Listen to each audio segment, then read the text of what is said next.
سب سے زیادہ ایمان مضبوط انبیاء کا تھا. کتنی بڑی بڑی آزمائشیں آئیں.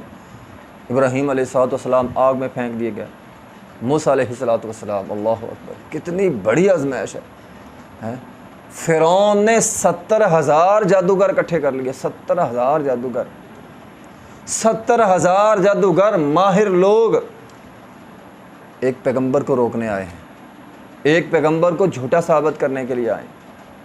اور پھر وہ انہوں نے وہ ہے نا لاٹھیاں رسیاں وہ پھینکی، 70,000 سانپ بن گیا. 70,000 کتنی بڑی آزمائش ہے. آج تیری میری زندگی میں ایک آدھا سانپ ہے. کچھ لوگ ہوتے ہیں نا سانپ نما ہوتے ہیں، ڈھستے ہیں. تیری زندگی کو بہت سے سانپ نما لوگوں نے ڈھنسا ہوگا. آج تو اور میں ایک آدھے سانپ نما آدمی سے پریشان ہیں، لیکن موسیٰ علیہ السلام کی زندگی میں ان کے سامنے 70,000 سانپ آ گئے.